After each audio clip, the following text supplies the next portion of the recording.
창세기 2장 18절 한 절만 다 함께 읽겠습니다. 시작. 여호와 하나님이 이르시되 사람이 혼자 사는 것이 좋지 아니하니 내가 그를 위하여 돕는 배필을 지으리라 하시니라. 아멘. 지금까지 우리가 성경을 이렇게 살펴본 바로 보면은 성경은 그 진리의 복음만을 반복해서 말씀을 하신 것을 알 수가 있어요. 다시 말해서 하나님께서 하신 모든 말씀은 사람이 이 세상에서 어떻게 살아가는 게 좋은가 라고 하는 그런 교훈이라든가 삶의 지침서가 아니라는 거예요. 성경은. 그러니까 세상 복을 받는 비결을 배울 수 있다라든가 또는 처세술이라든가 육체에 유익을 줄 수 있는 그런 어떤 그 유익을 배울 수 있는 지식을 배울 수 있는 그런 책이 아니라는 거예요. 이 성경 말씀은 오직 사람이 어떻게 구원을 받을 것인가, 어떻게 영생을 얻게 되는가만 말씀을 하시는 거죠. 이렇게 말씀을 하시면 이제 실망하는 사람도 있어요, 사실은. 그게 어떤 사람들이었어요, 예수님 당시에? 아시죠? 오병이어의 그 기적을 행하셨을 때, 이제 많은 사람들이 그 빈들에서 배불리 먹었잖아요. 그러니까 예수님을 그때부터 쫓아다녔죠. 물론 그 전부터 여기 쫓아왔기 때문에 거기에 많은 사람이 모였겠지만 예수님을 다시 쫓는 이유는 그분만 붙들고 있으면 먹고 사는데 문제 없을 것 같다. 그런 생각에서 예수님을 쫓아다녔던 거예요. 그래서 예수님이 이제 제자들과 함께 바다를 건너서 그 가버나움으로 갔는데 거기까지 쫓아온 거예요. 이 사람들 배를 타고. 근데 예수님이 이제 그 사람들에게 뭐라고 하셨어요? 저들이 나에게 온 까닭은 표적을 보고 온 게 아니고 먹고 배불렀기 때문에 왔다. 그랬단 말이에요. 그 이야기는 뭐냐면 오병이어의 기적 속에 있는 어떤 주님이 하시고자 하는 그 내용이 있었는데 그 내용은 몰라보고 그냥 먹고 배부른 것만 그들이 챙긴 거죠. 그러니까 표적은 몰라봤다는 거예요. 그러면서 광야의 그 만나 이야기를 예수님이 하셔요. 그 만나는 너희들이 조상들이 먹고도 죽었지 않느냐. 그런데 그 만나는 원래 나를 이야기하는 거거든. 내가 하늘에서 내려온 산떡이야.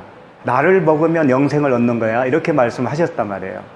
그러니까 그때부터 사람들이 쫓아다니질 않았어요. 다 떠나갔어요.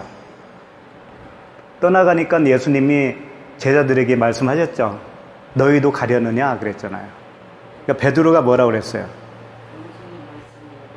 그렇죠. 영생의 말씀이 있사온데 유익에로 가오리까 그랬죠. 근데 오늘날 우리들도 마찬가지라는 거예요. 그러니까 오늘 여기 모인 우리들까지도 그런 마음이 들면 큰일 나는 거예요, 사실. 그러니까 영생이 도대체 무엇이길래 주님은 그 영생을 주기를 그렇게 기뻐하실까? 거기에 더 우리는 관심이 있어야 되는 거죠. 파고 들어가야 됩니다, 거기에. 일평생을 통해서 이 구원이라는 것이 나에게서 이루어지는 것이 최고의 목표고 오직 그것만이 하나님이 우리에게 향한 그 목표였고 원하심이었단 말이에요. 근데 우리는 그걸 하나님의 마음을 몰라보면 자꾸 말씀을 봐도 말씀 속에서 어떤 유익을 얻으려고 그러는 거예요. 내 육체에 대한 유익. 근데 전혀 그렇지가 않다라는 거죠. 속담에 이런 말이 있잖아요. 제사보다 제밥에 마음이 있다. 그런 말이 있잖아요. 복음은 오히려 우리 육신을 좋게 하는 게 아니고 오히려 목숨을 압류합니다. 목숨을 내놓으라 이거예요. 왜 그럴까요? 네 목숨은 가짜다라는 거지. 가짜니까 그거 나에게 주고 내가 진짜 생명을 줄게. 바꾸자는 거예요, 그걸. 근데 우리는 그 진짜 생명을 원하지 않아요. 두렵고 미지의 세계이기 때문에 그것이 무엇인가를 잘 몰라요. 그러니까 이 땅에서 일단 잘 사는 거에 대해서 관심이 많은 거죠. 그래서 성경은 계속 그걸 부수기 위해서 하나님과 우리가 전쟁을 하는 거예요. 그러니까 이스라엘 백성들이 멸망을 했잖아요. 그 멸망한 이유가 어디 있어요? 이스라엘 백성들이 하나님을 잘 못 섬겨서 멸망했을까요? 아니면 왜 그랬을까요? 그들이 그 성전에서 하나님을 잘 섬겼거든요. 그 섬기는 열정은 식지 않았어요. 희생자사를 얼마나 많이 드렸는지 그 형식적인 제사 예배는 따라갈 그런 족속이 없을 정도로 열심히 했다고요. 근데 왜 멸망을 했을까? 그렇죠. 진짜 하나님의 마음을 모른 채 겉으로만 형식적인 제사를 계속 드렸기 때문에 하나님이 나중에는 그러잖아요. 그 동물을 그만 죽여라. 희생제사 그만 죽여. 그만해. 내가 역겹다 이제는. 너희들이 성전에 오는 걸 마당만 밟을 뿐이다. 근데 마당만 밟는다는 뜻이 아니라 성전을 헌다는 뜻이거든요, 그게. 너희들이 그 내용을 모르고 계속 하는 것이 성전을 허는 거야. 그런데 주님은 제사를 지내라고 했거든요. 했으니까 이스라엘 백성들이 열심히 했을 거 아니에요. 그런데 나중에는 주님이 내가 하라고 한 거 아니었다 또 이런 말씀 하셨어요. 그러면 도대체 어떤 게 맞는 거예요? 하나님이 두 가지 말을 하셨나? 그런 뜻이 아니라 내가 처음에 하라고 했을 때는 이걸 통해서 나의 마음을 알아먹으면 이제 안 해도 돼 그거. 그 이야기야, 그 말씀이었거든요. 그래서 이 제사, 희생제사 그 드리는 그 제도를 통해서 그 율법을 통해서 예수님이 하나님이 너희들에게 명령한 진짜 이유 그것을 알아먹고 그러면 그걸 마음에 간직하면 그게 영생인데 이들은 알아먹지를 못하고 또 거기엔 관심도 없고 계속 형식적인 그 제사에만 관심이 있었다고요. 그걸로 행했다고요. 계속적으로. 그것 때문에 멸망을 했어요. 그것 때문에.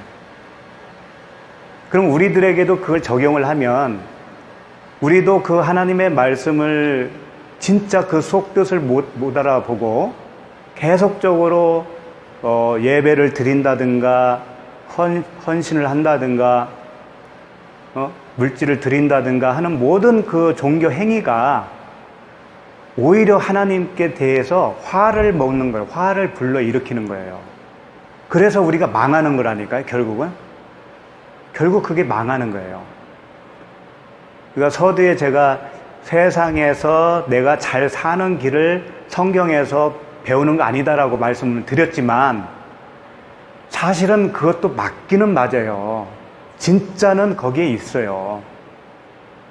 그건 하나님의 말씀을 정말 내가 알아듣고 그 진리를 내가 간직을 했다면 그때부터는 내 삶을 주님께서 책임을 지시는 거예요. 그때부터는. 그리고 그분이 인도하시는 대로 내가 그냥 끌려가게 돼 있어요. 그게 빈들이든 광야든 바다든 산이든 할 것 없이 그냥 기쁨으로 따라가게 돼 있어요. 하나님은 그걸 주시겠다는 거예요. 그 기쁨, 그 평강. 그 평강을 에이레네라고 그러죠. 에이레네. 히브리어로는 샬롬. 그 에이레네 그 평강은 진리를 아는 데에서 나온 평강이에요. 성경적인 평강이라고 하는 것은. 세속적인 평강은 나에게 내가 원하는 것이 있으면 평강이에요. 그런데 성경적인 평강은 진리가 내 안에 들어와서 내가 진리가 되어져야만이 참된 그 에이레네 평강을 누릴 수가 있다는 거죠. 그래서 진리는 알레테이아예요. 그 알레테이아에서 에이레네가 나왔다고 하죠. 그러니까 진리가 너희를 자유케 한다고 그러잖아요. 그 자유가 곧 평강이죠. 평강. 그러니까 우리는 서로 인사는 잘 해요. 평안하기를 바랍니다. 평강을 원합니다. 라고 하는데 그 원함은 뭐여야 되겠어? 그 사람이 복음을 알아야 진짜 평강이 있는 거죠. 그러니까 질병 가운데 있어도 그 평강은 있을 수가 있는 거고, 가난 가운데 있었어도 그 평강은 있을 수가 있는 거예요. 그런데 뭐든지 풍족하고 건강해도 그 진리에서 오는 평강이 없으면 그것은 진정한 평강이 없어요. 그 사람에게는. 그걸 주시겠다고 하는 거거든요. 하나님은. 그러니까 내가 가진 모든 것을 죽어야 되는 거죠. 율법이 죽고 육체가 죽고 나의 기준이 죽고 그 모든 정욕과 탐심이 십자가에 못 박히면 그러면 정말 하나님의 생명이 들어오는 거예요. 그때부터 역사하시는 거예요. 그걸 주시겠다고 하는 거란 말이에요. 근데 말씀 좀 듣고 내가 무슨 말인지 알았어. 그리고 나서 이제는 됐어 하면서 자유를 누리려고 한다는 것은 그것은 순자는 넘어질까 조심하라고 하는 말씀에 걸려드는 거예요. 우리는 죽을 때까지 들어도요. 왜 그러냐면 물론 복음은 알아들었어도 계속적으로 우리가 말씀에 관심을 안 가지면 우는 사자가 있어요. 우는 사자. 우리를 삼켜 먹으려고 하는 우는 사자가 있다고요. 이제 나중에 그것도 말씀을 잠깐 드리겠지만 그래서 우리는 마음 놓을 수는 없는 거예요. 이제 일단은 오늘 말씀을 다시 한번 보겠습니다. 18절. 문자적으로 보는 그 18절의 말씀은 이렇게 되겠죠. 여호와 하나님이 이르시되 사람이 혼자 사는 것이 좋지 아니하니 사람이 혼자 사는 게 좋지 않아요. 그래서 그를 위하여 돕는 배필을 지으리라 하시니라. 이 말씀이죠. 그러니까 하나님이 아담을 지어놓고 혼자 사는 모습을 이렇게 관찰해 보는 거예요. 관찰해 보니까 뭔가 혼자 사는 게 안 좋아 보이네. 여자를 지어줘야 되겠구나. 이제 이래서 여자를 지었다는 걸까요, 이게? 그렇게 보인다고, 이게. 그 돕는 배필이라고 그랬으니까 또, 옆에서 도와주는 그런 돕는 자, 동반자, 이 아내를, 부인을 지어서 주겠다라고 하는 말로 들린단 말이에요, 이게. 그렇죠. 그렇게 된다면, 정말 그렇다면, 하나님은 완전한 하나님이 못 되시는 거예요. 그렇죠. 남자를 먼저 지어놓고, 어떻게 되나 한번 관찰한 다음에, 이게 좀 뭔가 부족하구나 하면서 또 하와를 만들었다고 하면, 그게 하나님이겠냐고요. 동물들은 어떻게 지었는지 모르겠어요. 그 설명이 없잖아요, 동물들은. 예? 그러면 동물들은 그냥 암수로 만들었다는 얘기잖아요. 그럼 사람도 그냥 암수로 만들 수 있잖아요. 그런데 왜 성경은 이런 복잡한 과정을 설명을 하고 있죠? 그러니까는 인간, 남자와 여자를 그 만든 순서라든가 그 방법을 어떤 과정을 설명하기 위한 말씀이 아니라는 거죠, 이게. 이 말씀을 통해서 무언가를 설명하는 그 진리의 복음이 여기에 숨어 있다라는 거예요. 그러니까 문자대로 보면 정말 하나님을 만물이 여길 수밖에 없는 거예요.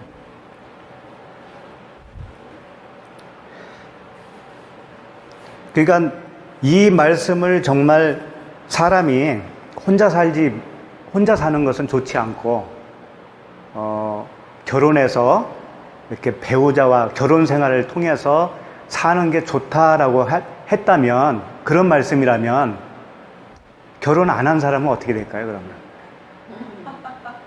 혼자 사는 사람들은 어떻게 될까요? 어? 더군다나, 어서오세요. 네, 괜찮아요.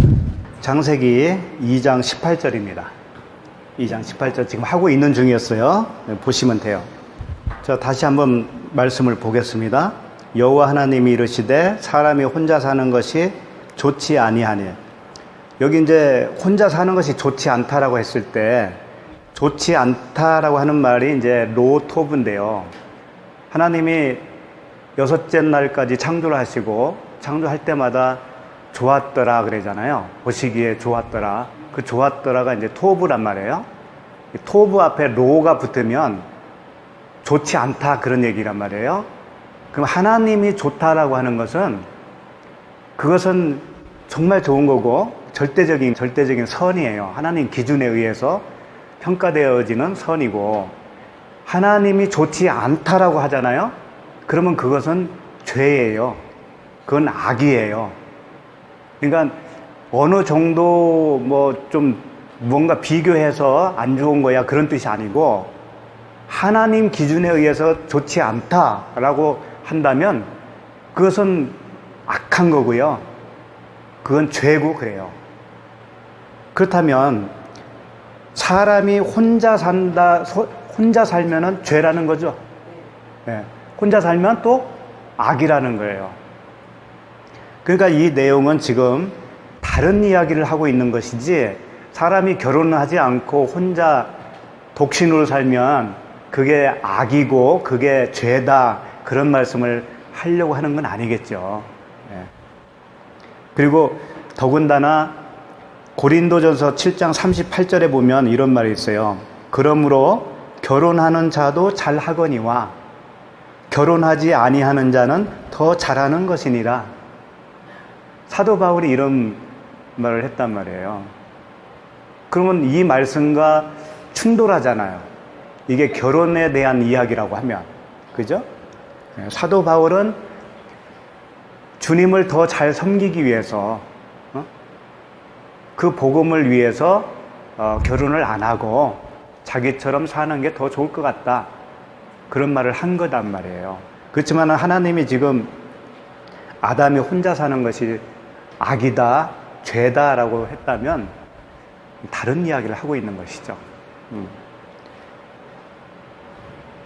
그리고 그 여호와 하나님이 이르시되, 사람이 그랬잖아요. 사실은 이제 창세기 2장, 3장, 4장, 5장까지 이 사람이 나옵니다. 이게 다 아담이에요. 하아담이에요. 하아담. 하아담이라는 뜻은 그 사람이라는 뜻이에요. 그 사람. 그러니까 아담은 사람의 이름이 아니에요. 무슨 얘기인지 알겠어요? 그렇지. 하나님이 어떤 샘플로 지칭한 그 사람을 얘기하는 것이지, 아담이라고 하는 이름을 얘기하는 게 아니라고요. 자, 그러니까 이 창세기 2장 18절 보시면, 사람이 할 때 이 사람은 하아담이라고 그랬죠? 그 사람. 그리고 이 아담은 이제 사람 이름이 아니라고 그랬죠? 그 사람이에요, 그 사람. 그러니까 그 식당 하면 우리가 알고 있는 어떤 식당이 있잖아요. 그러나 식당 이름은 아니죠. 그와 같은 거예요. 그래서 이제 이 아담은 나중에 그리스도의 모형이라고 그래요. 아담은 그리스도의 모형, 오실 자의 모형이다 이렇게 설명을 하죠. 로마서에서. 그러니까 우리는 그걸 염두에 두어야 돼요. 항상. 이 아담, 그 사람이 사실은 사람이지만 그리스도를 모형하고 있다라는 거예요. 그러니까 오늘 말씀도 사실은 그 그리스도라는 측면에서 우리가 접근을 하면 쉽게 풀리는 말씀이 되는데 그냥 사람이라고 생각을 하잖아요. 그러면 그 진짜 그 하나님이 하고자 하는 그 진짜 복음을 예. 그렇지. 예. 그러니까 우리가 그것을 일단 염두에 두는 게 좋아요. 근데 그 아담이 사람이 혼자 사는 것이 좋지 않다 할 때 혼자라고 하는 이 단어가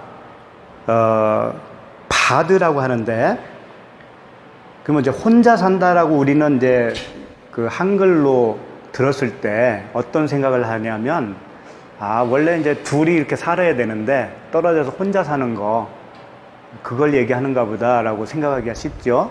근데 이것은 분리되다라는 뜻이 있어요. 분리되다. 그러니까 원래는 한 덩어리였는데 그게 분리가 된 거예요. 그래서 그게 나쁘다, 좋지 않다 그런 얘기거든요. 그것이 이제 잘 설명해 주는 말씀이 있어요. 요한복음 15장 한번 찾아보죠. 여기는 말씀이 좀 기니까 요한복음 15장. 그러니까 혼자라고 하는 그 말씀은 나무가 나무 가지 있죠? 나무 가지가 나무에서 이렇게 떨어져 있는 상태, 그 상태를 설명하고 있는 단어예요. 그래서 요한복음 15장 1절부터 보시면 나는 참 포도나무요 내 아버지는 농부라 이렇게 돼 있죠. 무릇 내게 붙어 있어 열매를 맺지 아니하는 가지는 아버지께서 그걸 제거해 버리시고 무릇 열매를 맺는 가지는 더 열매를 맺게 하려 하여 그것을 깨끗하게 하시느니라. 여기서 무릇 내게 붙어 있어. 그러니까 내게 할 때는 그 예수님이시니까 예수님은 포도나무라고 그랬잖아요. 나는 참 포도나무라고 그랬잖아요. 그러니까 포도나무에 붙어 있어 열매를 맺지 아니하는 가지가 있다라는 거죠. 근데 여기서 잘못된 게 뭐냐면 그 열매를 맺지 아니하는 가지를 아버지께서 어떻게 하신다고요? 제거해 버리신다고 그랬는데 이게 잘못된 거죠.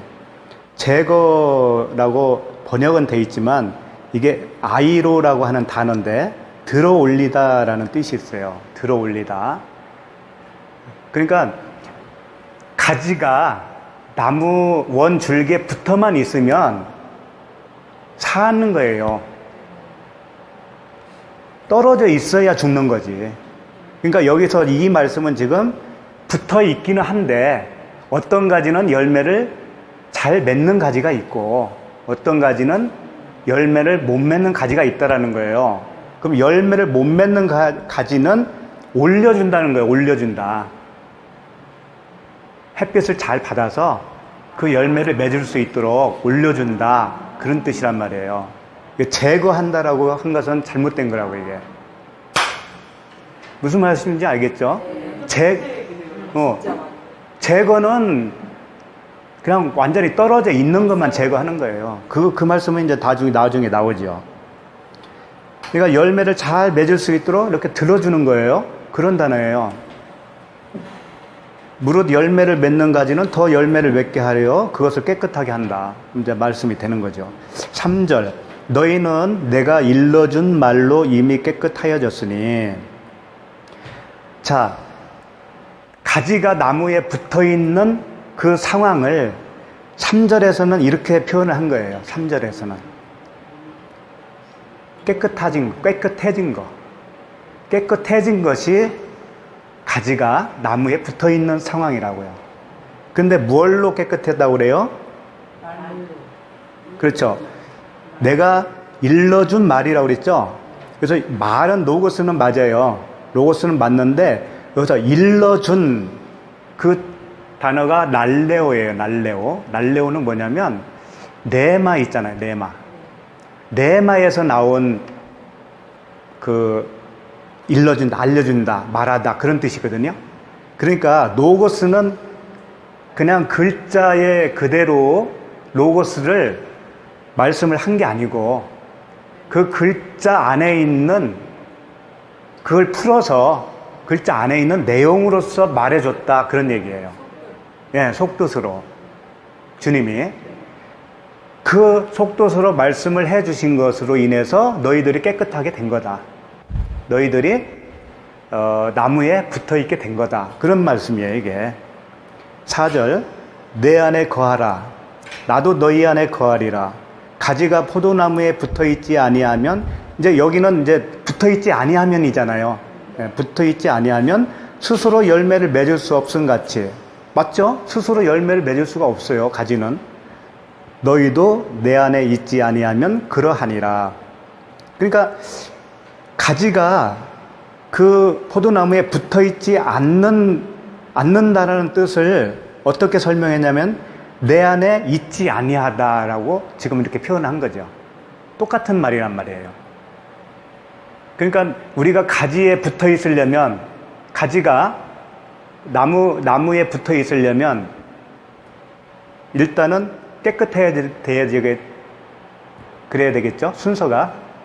같은 이야기지만 3절 말씀처럼 깨끗해져야 되는 거예요. 그 랄레오 로고스로 인해서 깨끗해져야 돼요. 그러면 주님 안에 있게 되는 거예요. 그럼 주님 안에 있다라는 것이 포도나무 가지가 나무에 붙어 있다라고 표현을 하는 거죠. 다 같은 표현인데, 같은 이야기인데 표현만 좀 다를 뿐이죠.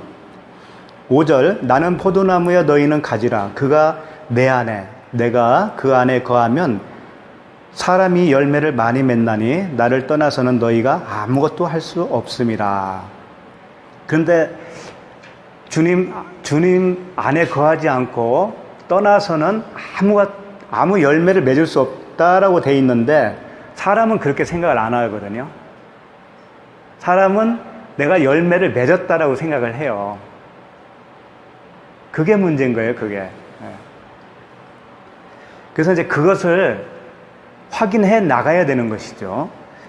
정말 그 열매가 주님으로부터 온 열매인가, 자기 스스로 맺은 열매인가, 그것을 우리가 말씀을 통해서 점검을 해야 되는 거예요. 6절을 보시면 사람이 내 안에 거하지 아니하면 가지처럼 밖에 버려져 마르나니 사람들이 그것을 모아다가 불에 던져 사르느니라. 7절, 너희가 내 안에 거하고 내 말이 너희 안에 거하면 무엇이든지 원하는 대로 구하라. 그리하면 이루리라. 이제 여기서 또 내 말이 너희 안에 거하면, 그러면 무엇이든지 구하라. 그리하면 이루리라. 이 말씀은 아까 이제 그 랄레오 로고스, 그 말씀으로 인해서 깨끗해졌다고 그랬죠. 7절에서는 내 말이 너희 안에 거하면 했을 때 이 말은 레마예요, 레마. 같은 거예요. 아까 그들을 깨끗하게 해주었던 그 속뜻으로 알려준 로고스나 레마나 같은 말씀이라는 얘기예요. 그래서 그 속뜻으로 알게 된 그 말씀이 우리 안에 거하면 그게 주님이 우리 안에 거하는 거란 말이에요. 그게. 주님이 우리 안에 거한다라는 것을 우리가 어떻게 그걸 알겠어요? 감지조차 할 수 없는 거예요. 오히려 한번 생각을 해요. 내가 팔이 여기 붙어 있다라는 것을 내가 느끼면 어떻게 될까요? 정상이에요? 어떻게 비정상이에요? 비정상이에요. 그와 같다고요. 주님이 우리와 함께 하다는 것이 내가 내 육적 어떤 감각으로 뭘 먹으면 그 맛을 아는 것처럼, 또 누가 때리면 아픈 것처럼 그런 육적 감각으로 하나님을 감지한다면 그건 잘못된 거란 말이에요. 그것은 병자란 말이에요. 병자. 그러니까 주님은 그 레마의 말씀으로 우리 안에 거하시는데, 그것은 내가 감지하는 게 아니고 내가 그 존재가 되는 거예요. 그렇기 때문에 감지가 아니고 내가 그걸 하는 거예요.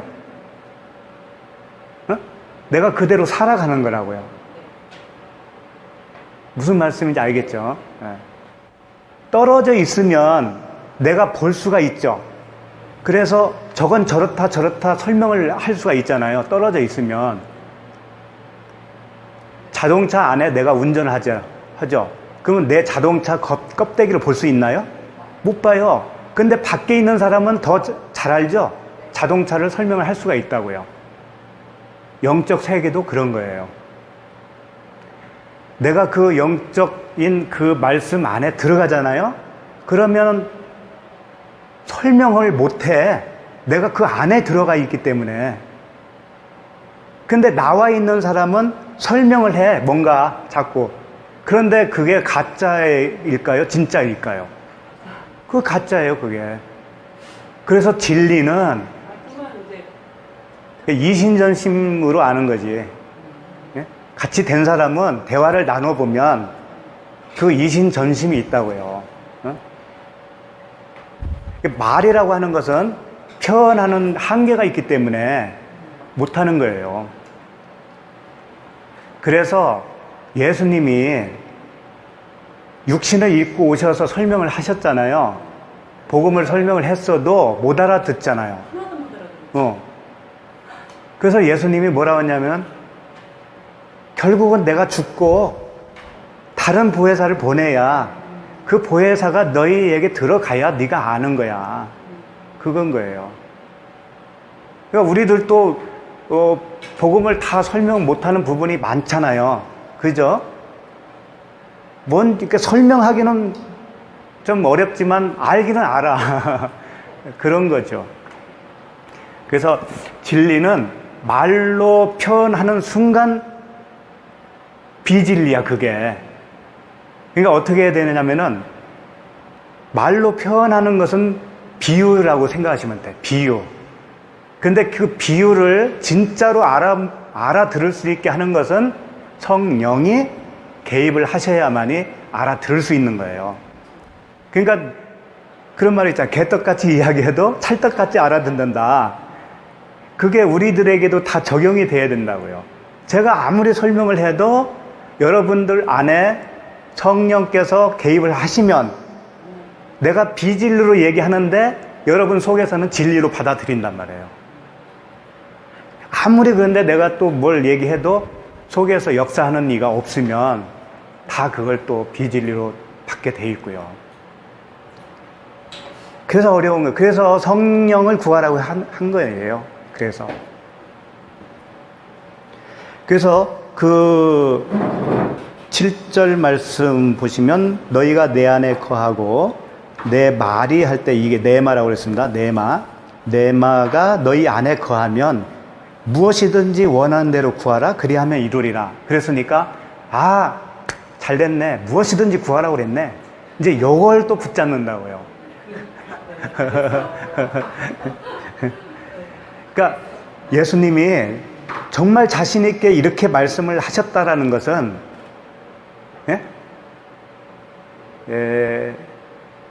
이게 그냥 뭐 립서비스만 한 건 아닐 거 아니에요. 원하는 대로 구하라고 그랬으니까. 근데 정말 그 내 말을 알아들은 사람은 그 구하는 것이 그렇지. 주님이 주려고 한 것을 구하지 주님이 싫어하는 것을 구할 리가 없을 거 아니에요. 그 아버지의 마음이 내 안에 들어왔는데 그거예요. 그래서 자신 있게 말씀을 하시는 거라고요. 무엇이든지 구하라. 근데 그 무엇이 뭐겠어요? 그 보이지 않는 영생에 관한 것일 거 아니에요. 다 그것과 관련된 진리, 복음 그것만을 구하게 될 거 아니겠어요? 그렇죠?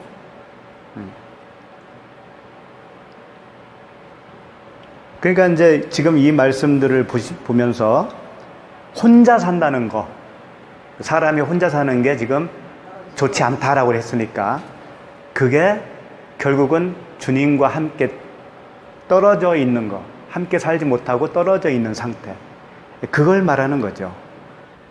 그리스도와 떨어져 산다는 것은 결국은 말씀을 표면적인 문자적으로 이해하고 그걸 행하려고 하는 그런 상태에 있는 사람들, 그게 그 나무에서 떨어져 있는 상태고, 그 주님 안에 거하지 못하고 분리되어 있는 상태고, 그것을 설명하고 있죠. 그러면 반대로 가지가 나무에 붙어 있다라는 거, 혼자 살지 않고 같이 산다라고 하는 뜻은 말씀을 율법의 행위로 듣지 않고 이루시겠다고 하는, 하나님께서 친히 그 하나님의 열심으로 이루시겠다고 하는 약속으로 들려지는 거죠, 우리에게는. 그래서 구원은 그 선악과 구조로 우리가 그렇게 태어나잖아요. 선악과의 그 구조, 선악으로 이렇게 판단하는 그 구조로 우리가 태어난다고요. 그 패러다임으로 이렇게 태어나는 건데, 그게 이제 죽는 거예요. 그게 죽고, 그렇죠. 다나토스의 죽음으로 죽고, 그 영, 푸뉴마, 성령으로 우리가 살아가는 거예요. 그러니까 율법은 내가 육체로 뭔가 하는 거고요. 진리는 내 영이 하는 겁니다, 영. 그러니까 복음서에도요, 우리가 잘 속는 게 뭐냐면, 로마서나 에베소서나 이런 서신서들이 있죠. 서신서를 보면은 공통적인 게 있어요. 공통적인 것이 뭔가 하면 전반부와 후반부가 나눠져요. 전반부는 그 그리스도의 은혜를 이렇게 설명을 많이 하고, 후반부는 이제 우리가 뭔가 행해야 할 것처럼 보이는 그런 말씀들이 많이 나와요. 로마서 같은 경우는 11장까지는 그 그리스도의 은혜를 설명을 하다가 12장 1절부터는 이제 뭘 하라라고 나온다고요. 너희 몸을 거룩한 산 제물로 드려라, 이렇게 명령조로 나오는 거예요. 그러면 이제 우리가 그걸 보면서 그렇게 해야지 또 이렇게 잡을 수 있다라고요. 근데 그때부터 그 하라고 하는 것은 다 영적인 거라는 것을 우리 염두에 뒀으면 좋겠어요. 예를 들어서 사랑하라 그러죠. 사랑하라. 새 계명에 사랑하라. 그러면 사랑하는 것을 어떻게 하는 것이 사랑하는 거죠? 그런 식으로 안 하는 네. 페북에도 참 말해주고 싶어도 막 안타까운 분들이 있어요. 예, 어떤 분이 이제 그 목회를 하다가 열심히 하다가 개척교회를 좀 했나 봐요. 하다가 뭔가를 이렇게 하나님의 말하심이 있었대요. 자기에게 깨달음이. 그게 뭐냐면 새 계명이었는데, 너 그 새 계명 그것도 너 못 지키면서 무슨 목회를 한다고 그러니, 이런 그 자기 속에서 나온 거예요. 음성이. 자기 음성이지 그것도 역시. 그래서 어떻게 생각하냐면은, 그러면 이 자기 내 아내, 그 다음에 자녀들, 이웃에 있는 또 일가 친척, 어머니, 뭐 부모, 이런 그 사람들을 정말 사랑해 보자. 정말 사랑하고 내가 그렇게 할 수 있는가 보고, 그러고 나서 목회를 하든지 말든지 해야 되겠다. 이런 사람이 있었어요.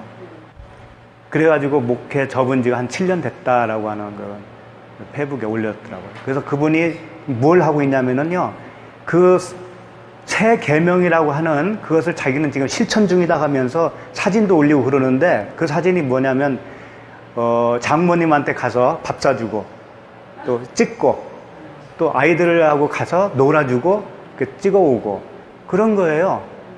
그럼 과연 그게 새 계명의 사랑일까? 그것도 역시 물론 인간 세계에서 사랑은 하지 말라는 얘기는 아니지만, 그러면 본인은 그렇게 하고 나서 나 사랑했다라고 생각을 할 거 아닙니까? 그렇죠? 그 사랑 내가 지금 잘 하고 있어, 이렇게. 그렇게 생각할 거 아니에요. 그렇게 생각한다면 그것이야말로 모르는 거예요, 진리를. 그 사랑을 모르는 거예요. 그 사랑은 아가페라고 그랬잖아요. 하나님의 이름이 사랑이에요. 하나님은 사랑이시라. 그러니까 이웃을 사랑하라고 할 때 내가 너희를 사랑한 것 같이 사랑하라고 그랬잖아요, 주님이. 그럼 주님이 우리를 어떻게 사랑한 거예요, 그게? 자신을 내어준 거죠? 내어주고 우리를 생명을 주셨잖아요. 그 생명이 사랑이라는 거예요, 그 생명이. 그렇다면 내가 이웃을 사랑한다는 건 뭐냐면 내가 받은 사랑을, 그 생명을 넘겨주는 것이 이웃 사랑이란 말이에요.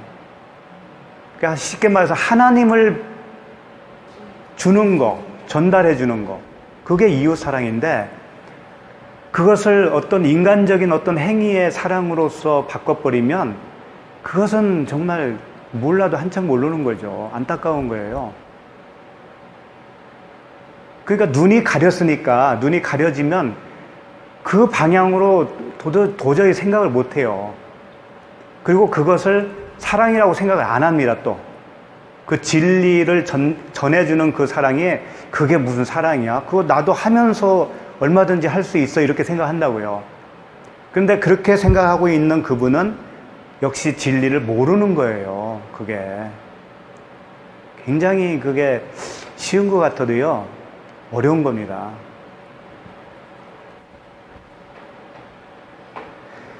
그래서 이런 말씀을 하셨죠. 우리가 여러 번 봤는데, 그 요한복음 5장 25절 말씀인데, 진실로 진실로 너희에게 이르노니 죽은 자들이 하나님의 아들의 음성을 들을 때가 오나니 곧 이때라. 듣는 자는 살아나리라. 그래서 그때 아들의 음성이 이제 포네라고 그랬죠. 빛이라고 그랬잖아요, 빛. 그 음성으로 들리는 것이 내 안에서 나를 밝혀주는 빛으로 작용했던 그 말씀. 그 말씀이 나에게 임하면 내가 그게 살아나는 거란 말이에요. 근데 그렇게 살아나지 못한 사람은요, 그걸 이해를 못 한다니까요. 사랑하라고 하면 그냥 인간적인 사랑을 먼저 생각을 하게 돼 있어요. 그 인간적인 사랑은 하나님이 원하시는 건 원하시죠. 인간 세계니까. 인간 세계 속에서는 그렇게 하는 게 맞는데, 하나님 나라에서는 그걸 사랑으로 쳐주지 않는 거죠. 왜? 그건 내가 할 수 있는 거잖아요. 인간이 할 수 있는 거잖아요. 그렇죠? 어떤 종교든 그게 없어요? 다? 선하게 사는 게 다 있죠. 그러면 그 사람들도 다 진리를 안 거예요, 그게? 구원 받은 사람들이에요, 그러면? 관계 없는 거라고요, 그게.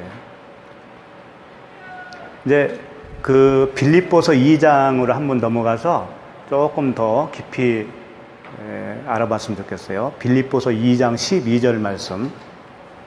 이 음성을 듣고 살아난다는 게 어떤 것인가를 또 이제 이 말씀에서 또 찾아볼 수가 있습니다. 빌립보서 2장 12절 말씀 찾으셨죠?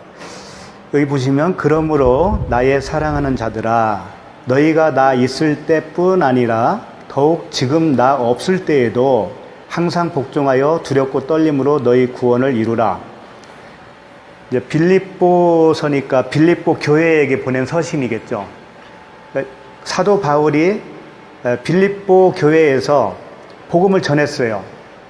그러니까 너희가 나 있을 때뿐 아니라, 그러니까 바울이 거기서 복음을 전했을 때가 있었단 말이에요. 그런데 지금은 이제 없다라는 거죠. 바울이 떠나왔으니까. 지금 이제 옥중서신이니까 감옥에 있었겠죠.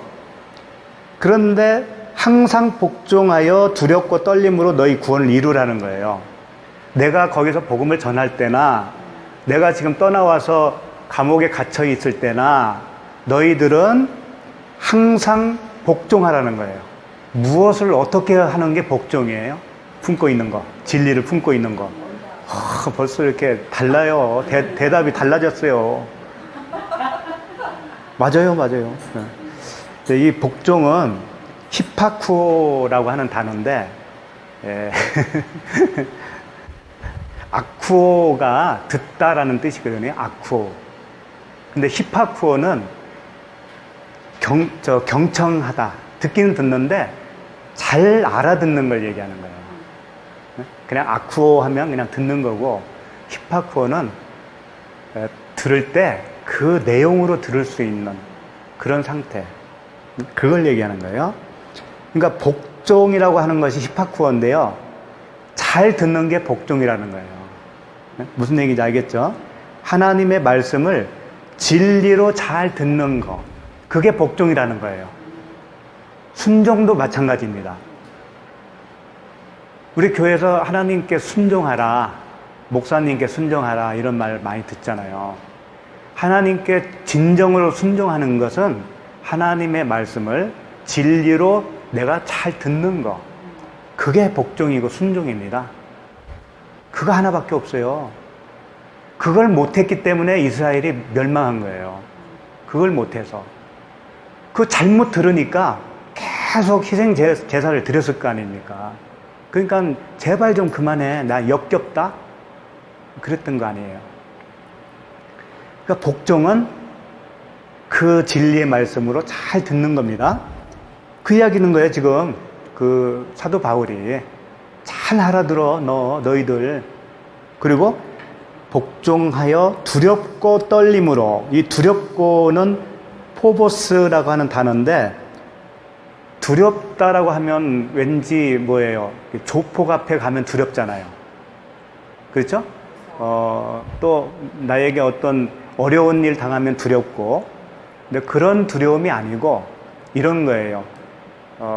높은 사람한테, 높은 사람을 내가 면담을 한다라고 쳤을 때, 대통령을 내가 만난다라고 했을 때 거기서 오는 두려움이 있죠.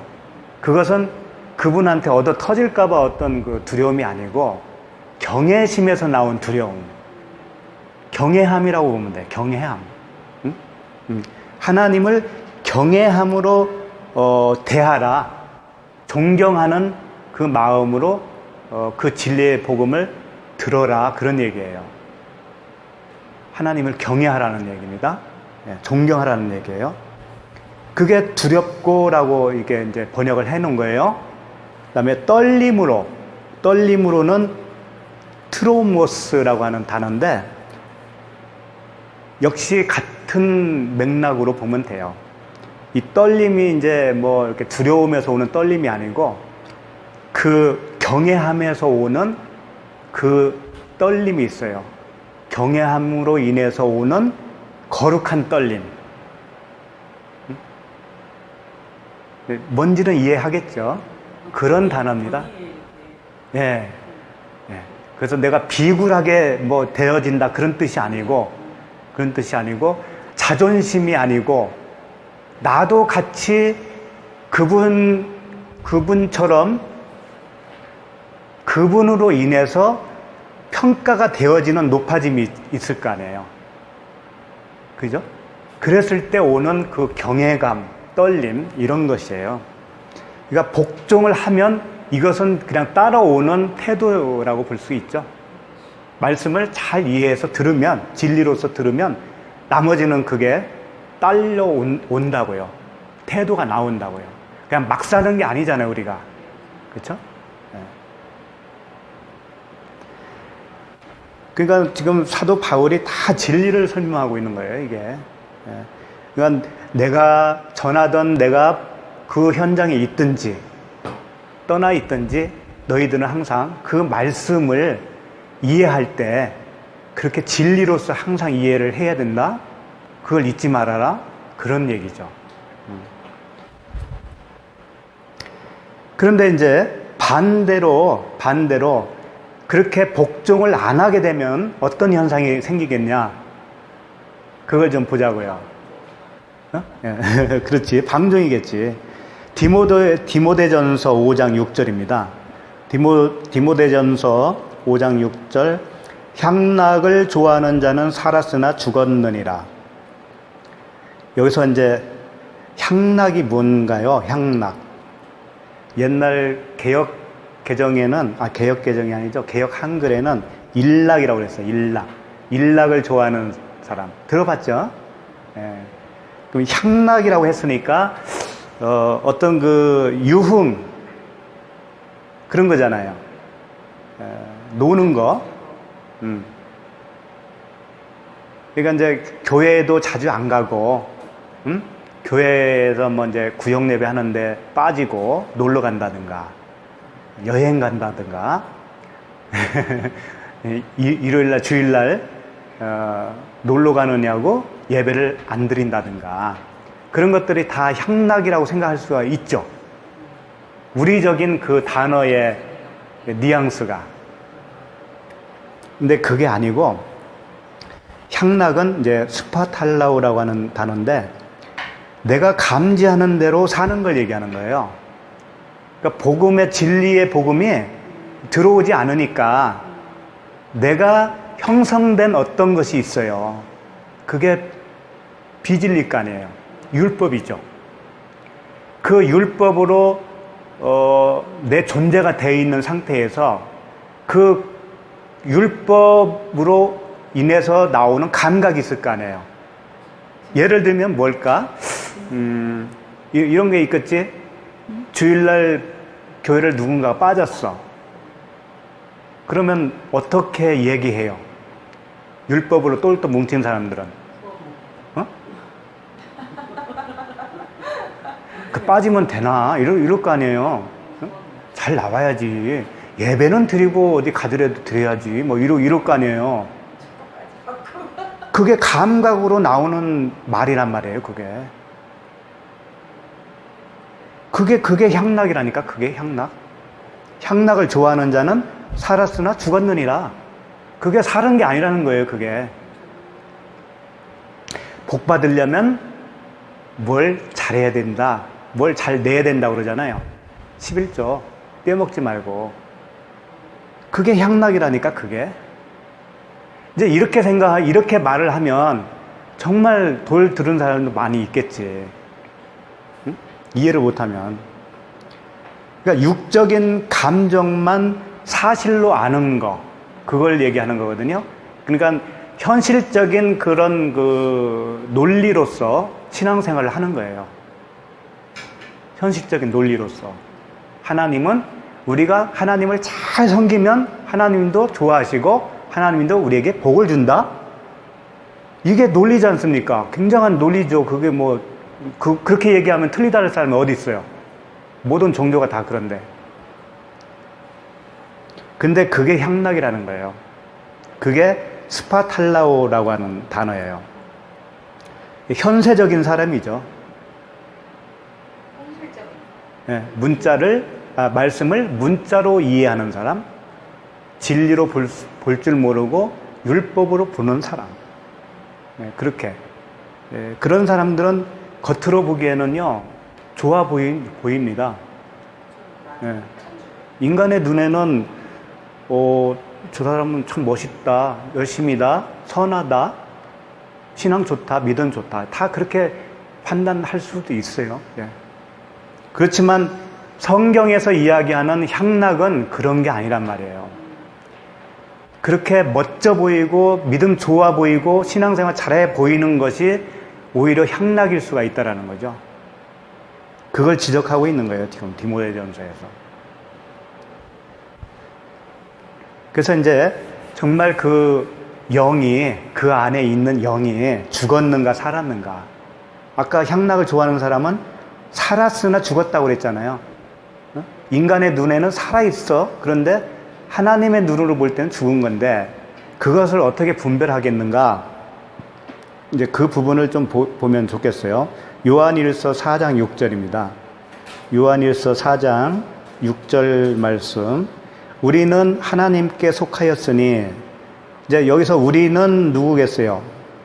요한일서를 쓴 요한과 요한과 사귀고 있는 그런 에클레시아겠죠? 우리는 하나님께 속하였으니 하나님을 아는 자는 우리의 말을 듣고 하나님께 속하지 아니한 자는 우리의 말을 듣지 아니하나니 진리의 영과 미혹의 영을 이로써 아느니라.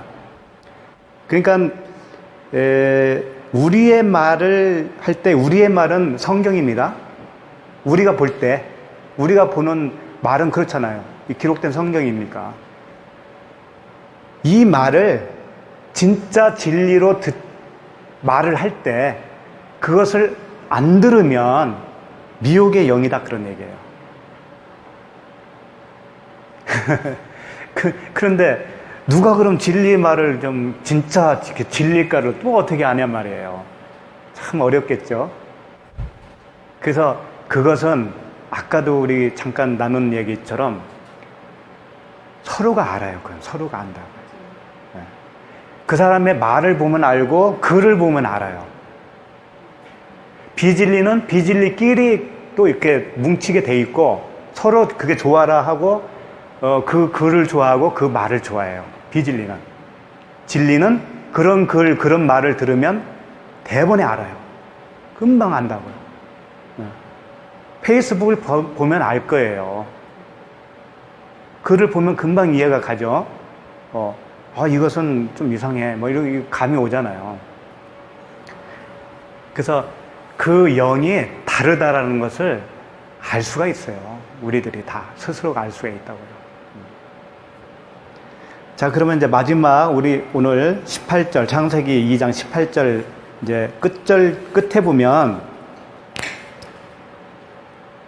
사람이 혼자 사는 것이 좋지 아니하니 내가 그를 위하여 돕는 배필을 지으리라 하시니라. 이게 이제 돕는 배필이 뭔가를 이제 살펴보면 이제 오늘 말씀 끝나는 건데 돕는이라고 했을 때는요 에제르예요. 에제르는 돕는 자, 카운셀러, 어드바이저, 헬퍼를 얘기하는 거예요. 돕는 자. 그대로 번역은 잘 됐죠. 근데 이제 문제는 배필이 문제예요. 배필은 이제 우리가 생각하기에 뭐예요? 배우자죠, 배우자. 남자의 배우자, 여자의 배우자. 근데 이 배필이라고 번역은 그게 했지만 케네그도라고 하는 단어거든요. 케네그도는 그런 의미가 전혀 없어요. 이건 그냥 적절하다라는 뜻을 가지고 있어요. 적절하다. 그러니까 돕는 그 에제르라고 하는 단어와 같이 이렇게 결합을 하면 어떻게 되냐면 적절한 돕는 자 이렇게 되는 거지. 적절하게 돕는 자, 합당한 합당한 헬퍼 이런 뜻이에요. 그러니까 다짜고짜 우리는 그 배우자를 생각하는데 성경은 배우자를 설명하는 것 같으면서도 뭔가를 좀 다르게 설명하고 있다라는 거지. 그래서 그 에제르 돕는 자, 그 돕는 자가 이제 히브리어로 에제르잖아요. 그러면 헬라어로 가면 파라클레토스예요. 파라클레토스는 뭐냐면 보혜사, 성령 할 때 보혜사. 보혜사가 뭐예요? 보호하고 뭐 가르치고 도와주고 뭐 이런 거잖아요. 알려주고 그런 거잖아요. 돕는 자, 보혜사, 파라클레토스. 그게 에제르라고 하는 돕는 자예요. 그 같은 단어예요. 그러니까 결국은 우리는 금방 알아차릴 수 있잖아요. 이게 무슨 뜻인지. 사람이 혼자 사는 것이 좋지 않다라고 했을 때는 누구와 누구가 이렇게 분리되어 있는 상태예요. 그렇지. 하나님과 우리가 분리되어 있는 상태니까 그것을 하나로 묶으려면 뭐가 필요해요? 돕는 자, 성령. 예, 그 말씀이라고 이게. 그 말씀을 이렇게 하신 거예요. 그러니까 배우자를 만드는 게 아니고 하나님은 그 배우자와 하나가 되게 하기 위해서 성령을 보내주시겠다고 하는 그 복음이란 말이에요, 이게. 성령을 보내주시겠다. 성령을 보내서 너희 죄를 사하시고, 그 다음에 구원을 완성하겠다라고 하는 그런 언약의 말씀이죠, 이게. 그래서 이 말씀 이어지는 그 19절 보면은 이제 하나님의 흙으로 각종 들짐승과 공중의 각종 새를 지으시고 아담이 무엇이라고 부르나 보시려고 그것들을 그에게로 이끌어 가시니 아담이 각 생물을 부르는 것이 곧 그 이름이 되었더라. 이게 이제 동물들 이름을 져주는 이야기가 나오잖아요.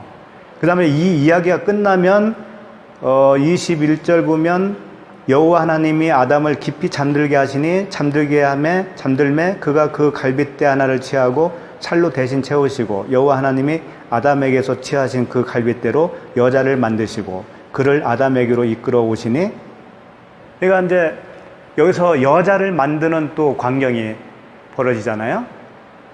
그런데 사실은 다 같은 이야기예요. 동물 이름 져주는 거나 아담 갈빗대를 뽑아서 여자를 만드는 일이나 이게 다 같은 복음의 이야기라고요. 표현만 달랐을 뿐이지. 그러니까 그것은 이제 다음 주 이런 식으로 이제 계속 보게 될 겁니다. 그러니까 오늘은 18절 한 절 속에서 복음을 발견하는 것이에요. 같은 이야기들을 계속 반복적으로 하시는 겁니다. 그렇죠. 그런 식으로 이렇게 생각을 하면서 읽어 나가면은 얼마나 재밌어요. 이제 그 조금 더 얘기해 줄게요. 그래서 이제 지으리다가 바라가 아니고 아사예요. 바라는 이제 우리가 창세기 1장 1절에 이제 창조하시니라 할 때 그 바라라고 그랬잖아요. 그 바라는 이제 창조할 때 쓰는 단어인데 여기서 아사라고 하는 단어를 사용했어요. 그럼 아사도 창조는 창조예요. 만들다라는 뜻이에요. 그런데 이 아사라고 하는 단어를 쓸 때는 없는 걸 만든다는 의미가 아니고 원래 있는데 드러나게 한다는 의미가 있어요. 성령을 만들었다는 얘기가 아니고 성령은 계신데 드러나는 거예요. 그러니까 배필이라고 하는 단어가 여기서 사라져야 돼. 그게 잘못된 번역이니까. 그러니까 적절한 돕는 자를 내가 지으리라. 드러내겠다. 그런 말이에요. 그래서 어떻게 해요? 나중에 아담을 깊이 잠들게 하고 갈빗뼈를 뽑죠. 거기서 이제 여자가 나왔죠. 우리가 여자잖아요. 우리가 여자. 아담은 그리스도라고 했잖아요. 그러면 여자인 우리가 그 그리스도와 하나가 될 때 그래야 이제 토부가 되는 거예요. 그게 좋은 거예요. 그럼 뭐가 있었어요? 그 하나가 되게 할 때. 뭘로 여자가 튀어나왔죠? 아담에서 갈빗뼈. 갈빗뼈가 곧 여자라는 얘기잖아요. 그 갈빗뼈는 아담 안에 있었잖아요. 그 아담 안에 있는 게 여자고 여자가 원래 아담 속에 있었단 말이에요. 그러니까 우리가 아담 안에 들어있었다는 거잖아요. 결론은. 그런데 갈빗뼈가 뭐겠느냐 이거예요. 갈빗뼈가. 그게 오늘 돕는 배필이 갈빗뼈예요. 여기서 배필 빼라고 그랬죠? 돕는 자가 갈빗뼈라고요. 그 갈빗뼈가 곧 여자라는 얘기잖아요. 또 그 돕는 자가 곧 여자라는 얘기잖아요. 성령이 곧 나라는 얘기라니까. 무섭지? 갈빗뼈가 여자잖아요. 여자로 됐잖아요. 아담에게서 나온 갈빗뼈가 여자가 됐어요. 그러면 아담은 그리스도라고 그랬죠. 예수님이 십자가에서 옆구리에서 뭐가 나왔어요? 물과 물과 피. 물과 피와 예수 그리스도는 다 하나란 말이에요. 하나. 예? 하나인데 뭘 이야기하고 있냐면 진리의 성령. 그러니까 물, 피 이게 다 성령이란 말이에요. 성령. 응? 그 옆구리를 통해서 무엇가 지금 나온 거예요? 갈빗뼈. 예수님이 창에 찔렸잖아요. 십자가에서. 그때 나온 게 갈빗뼈란 말이에요. 그게 물이고 피란 말이에요. 그게 곧 뭐라고요? 성령. 그 성령이 우리에게 들어오면 비로소 내가 주님과 함께 이루는 한 몸이 되죠. 그러면서 이제 나라고 하는 이름이 없어지고 이제 그때는 하나가 되면 나라고 하는 이름이 없어집니다. 무엇이 돼요? 어떤 이름이 되는 거예요? 그리스도라고 하는 이름이 되는 거예요. 내가 그 그리스도라고 하는 건 아니지만 예? 그 그리스도는 맏아들이라고 그랬잖아요. 맏아들. 우리는 그 맏아들을 통해서 한 형제가 된 거잖아요. 형제가 되고 그 하나님 아버지의 양자가 되잖아요. 양자. 그렇게 되는 거예요. 그러니까 원 그리스도는 한 분이시고 그걸 창조했다는 건 아니에요. 한 분이신데 우리가 창조되는 거예요. 우리가 창조되어서 그 원 그리스도와 같은 존재로 창조가 되어지는 거죠. 그래서 우리 이름이 새 이름이 되어지는 거예요. 그 흰 돌에다가 새 이름이. 그래서 다다음 주에 보겠지만 여호와의 이름으로 불려질 그들 이런 표현이 나와요. 내 이름으로 불려질 그들. 여호와께서 말씀하시되 내 이름으로 불려질 어떤 이들이 있다라는 거예요. 그렇지? 그러니까 구약식으로 말하면 여호와, 똑같은 여호와라고 하는 이름으로 불려질 어떤 존재들이 생겨날 거다. 그런 의미에서 그리스도라고 그러는 것이지 그 창조자이신 그리스도는 아니지 우리가. 물론 아니지만 그렇다고 해서 사람은 아니잖아요. 또 우리가. 예수님도 하나님과 공동됨을 취하시지 않으셨다고. 그런 의미도 있죠. 예. 그러니까 이렇게 되는 거예요. 삼위일체라고 이제 얘기를 하는데 그 부분도 참 언젠가 한번 해야 돼. 좀 조금 시기상조인 것 같아서 내가 얘기를 잘 안 해요. 오해할까봐. 성경에 삼위일체는 없습니다. 없고 다만 이런 게 있어요. 성부의 이름으로 성자의 이름과 성령의 이름으로 세례를 주라. 그 이름으로 주라고 그랬지 하나님이 세 분이라고 한 건 아니란 말이에요. 하나님은 한 분이시다. 유일하신 참 하나님과 그가 보내신 자 예수 그리스도를 믿는 것이 영생이라고 그랬잖아요. 그리고 하나님은 한 분이신 것을 누가 알고 떤다고요? 귀신도 알고 떤다. 그러니까 하나님은 한 분이시지. 세 분이 아니지. 네. 그 부분은 이제 여기서 이만큼 하고, 왜 그러냐면은 저도 그걸 철저하게 잘 준비해서 해야지 어설프게 했다가 큰 코 다치니까.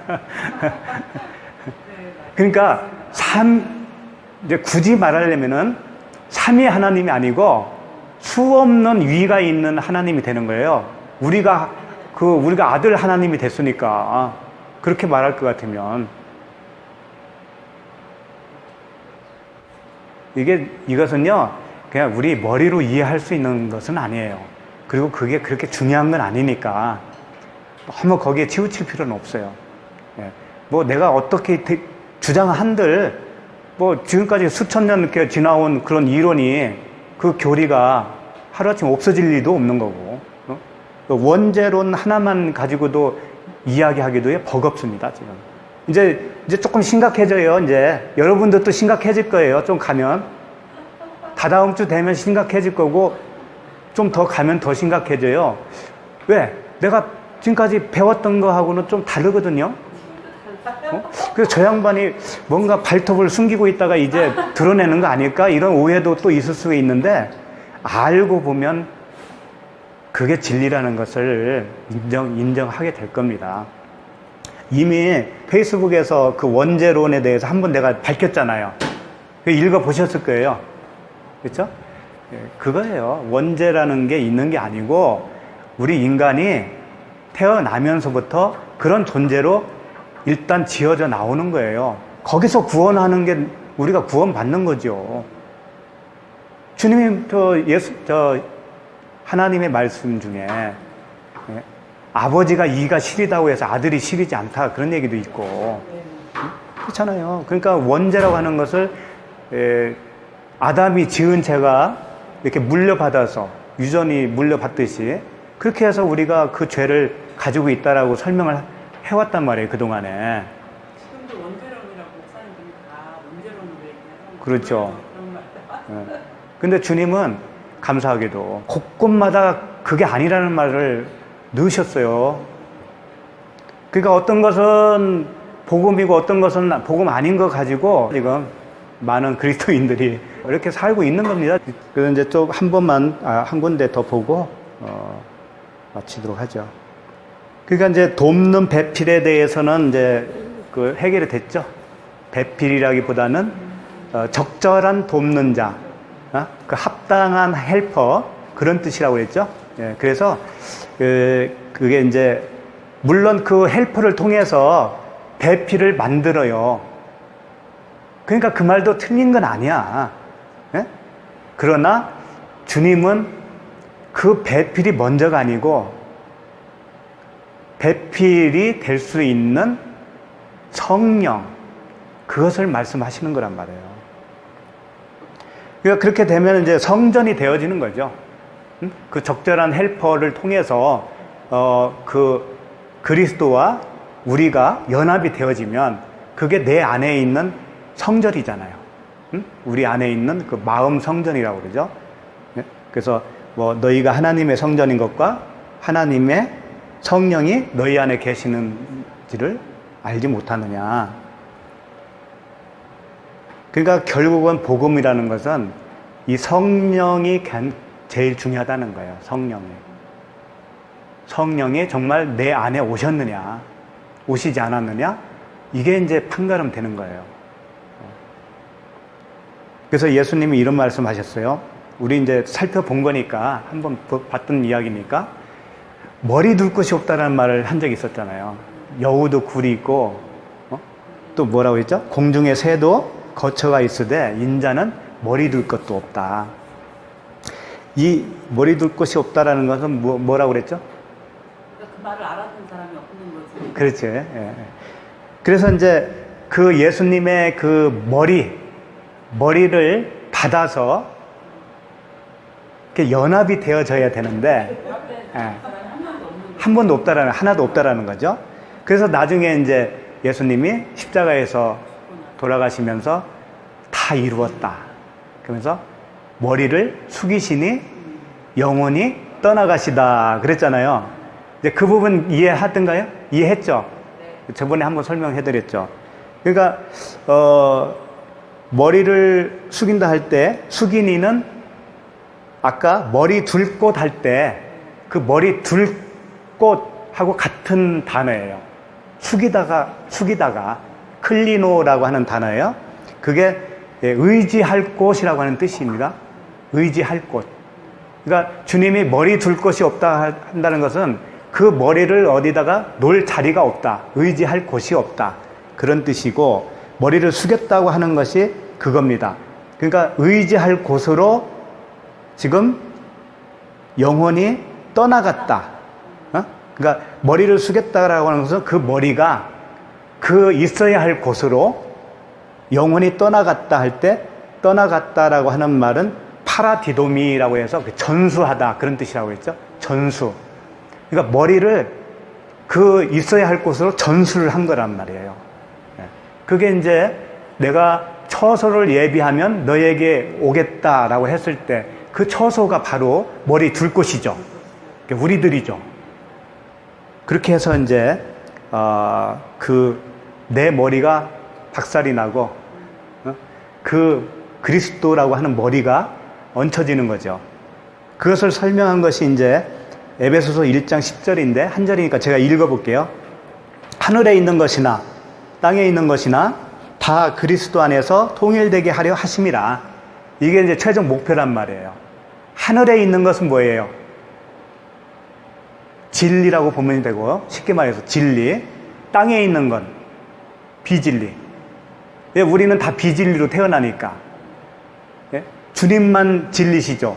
그러니까 하늘에 있는 진리와 비진리인 우리가 통일된다. 연합이다. 이게 이제 목표란 말이에요. 그랬을 때 통일이라고 하는 단어가 이제 짧은 두 글자지만 그 원어에 보면은 9글자로 되어 있어요. 예? 아나 케팔라이 오마이. 아나 케팔라이 오마이. 아나는 위로라는 뜻이에요. 케팔레는 머리. 그래서 이걸 합하면 아나 케팔라이 오마이는 뭐냐면 위의 머리로, 아나가 위라고 그랬죠? 위의 머리로 합쳐지다. 그런 뜻이라고요. 그러니까 통일하면 우리가 그냥 뭔가 이렇게 감격이 없어. 그냥 통일이라고 하니까. 근데 위의 머리로 합쳐지는 건데 그냥 합쳐지는 게 아니고 내 머리는 날아가고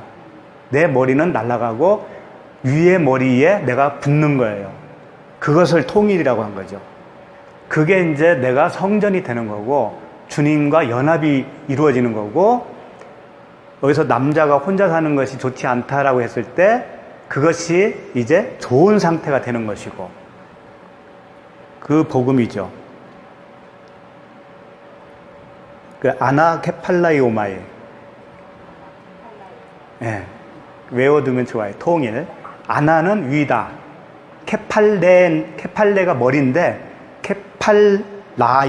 케팔라이 오마이 이렇게 이제 이어서 할 때는 헬라어죠. 신학이니까. 예. 그래서 이제 그래도 남아 있네요. 또 찾아볼 때가 있는데 찾아보죠. 예. 요한복음 16장이에요. 요한복음 16장 7절부터 한번 보겠습니다. 요한복음 16장 7절 보시면, 그러나 내가 너희에게 실상을 말하노니, 여기서 이제 실상이라고 써 있는데 이게 진리입니다. 알레테이아예요. 알레테이아, 진리. 예. 그러니까 내가 너희에게 진리를 말하노니 이렇게 되겠죠. 예. 내가 떠나가는 것이 너희에게 유익이라, 너희에게 도움이 된다 이런 얘기죠. 떠나가지 아니하면 보혜사가 너희에게로 오지 아니할 것이요 가면 내가 그를 너희에게로 보내리니. 그러니까 떠나가지 아니하면 예수님은 육체로 계시잖아요. 그러니까 육체로 있는 그 예수님은 너희들을 도와줄 수 없어, 그런 뜻이에요. 육체로 있는 한은 너희들이 구원받을 수가 없어, 이런 뜻이 되는 거죠. 그가 와서 죄에 대하여 의에 대하여 심판에 대하여 세상을 책망하시리라. 책망하니까 이제 우리가 조금 어렵게 느낄 수가 있어요. 성령이 오시면 우리를 책망한다는 거지. 근데 그런 뜻이 아니고 엘렌코인데, 엘렌코는 빛 가운데로 데려가서 비춰주는 거예요. 그리고 가르쳐 주는데 알아먹을 때까지 가르쳐 준다는 의미가 있어요. 끝까지 가르쳐 주는 거예요. 그러니까 얼마나 친절하신 하나님이에요. 성령이 그렇게 하신다는 거지. 오늘 못 알아들으면 내일 또. 그래서 알아들을 때까지 성령께서 그렇게 역사하시겠다. 이제 13절, 그러나 진리의 성령이 오시면, 그가 너희를 모든 진리 가운데로 인도하시리니, 그가 스스로 말하지 않고 오직 들은 것을 말하며, 그러니까 스스로 말하지 않는다는 것은 그 예수께서 이미 하신 말씀을 가지고 하신다, 그런 말이에요. 이 성경을 벗어나서 말씀을 하지 않으신다라는 거죠. 그러니까 성령의 음성을 들었다고 하는 것이, 예? 우리가 기로 어디 걸어가다가 기로 스치는 바람소리 같은 뭐 그렇게 듣는 사람도 또 있다고 그러고 여러 가지 표현이 있죠. 어? 하나님의 음성을 그런 식으로 들었다. 귀로 들었다. 근데 그런 것은 사실 가짜일 수가 있어요. 가장 정상적인 것은 이 말씀 안에서 들려지는 것이 진짜 성령의 음성이라고 보면 돼요. 그 네마의 음성이라고 그랬죠. 네, 그겁니다. 스스로 말하지 않고 오직 들은 것을 말하며 장래 일을 너희에게 알리시리라. 그래서 장래 일을 알리시리라고 하니까는 또 어떤 생각이 듭니까? 나의 앞날? 장래일이니까. 그렇잖아요. 내가 병들어 살다가 죽을라나? 아니면 뭐 부자로 살라나? 뭐 이런 건가? 그게 아니고, 점치는 그런 게 아니죠. 그게 아니고, 이제 우리의 구원이 계속 남아있잖아요. 우리가 사는 날 동안. 구원은 이미 완성됐지만, 그런 과정을 계속 알려준다는 거예요. 구원에 대한 그 완성을 계속 진리로서 알려주신다는 거죠. 그리고 그 알리시리라, 이것도 이제 아까 엘렌코라고 하는 단어와 비슷한 단어예요. 아난겔로라고 하는 단어인데, 그 말을 상기시킨다, 이제 그런 뜻이에요. 들었던 말을 이렇게 상기시켜주는 거예요. 생각나게 해주신다. 그걸 진리로서 생각나게 해주신다. 아, 그게 그 말이 그런 뜻이었어? 이렇게 하면서 생각나게 해주시는 거죠. 깨닫게 해주시는 거죠. 성령이 그런 일을 하신다는 거예요. 그래서 가장 우리에게 중요한 것은 그 성령님이시겠죠? 그 성령님이 깨닫게 해주시고, 알려주시고, 구원해주시고, 그러잖아요? 근데 그 성령님은 하나님의 영이라고 그랬잖아요. 아버지의 영이시며 또 그리스도의 영이라고 그랬어요. 그래서 그 성령님은 하나님이시고 그리스도가 되는 거예요. 다른 분이 아니에요. 하나님이시고 그리스도시고 그래요, 성령님이. 그래서 성령이 오시면 그리스도가 온 거예요. 같은 얘기예요. 근데 이제 우리는 이 세상에서 이제 육신을 입고 살고 있지 않습니까? 수없이 많은 그 여러 가지 환경에서 오는 일들 우리가 겪잖아요. 그리고 수없는 많은 말씀을 들어요. 이게 진리인지 비진리인지는 모르지만 좌우지간 많이 듣잖아요. 그 지도자도 많잖아요.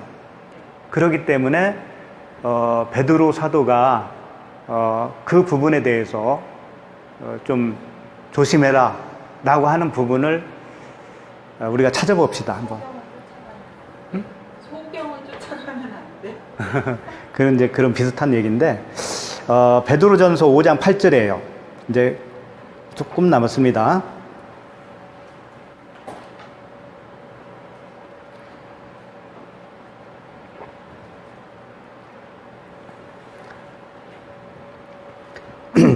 근신하라, 깨어라, 너희 대적 마귀가 우는 사자같이 두루 다니며 삼킬 자를 찾나니 너희는 믿음을 굳건하게 하여 그를 대적하라.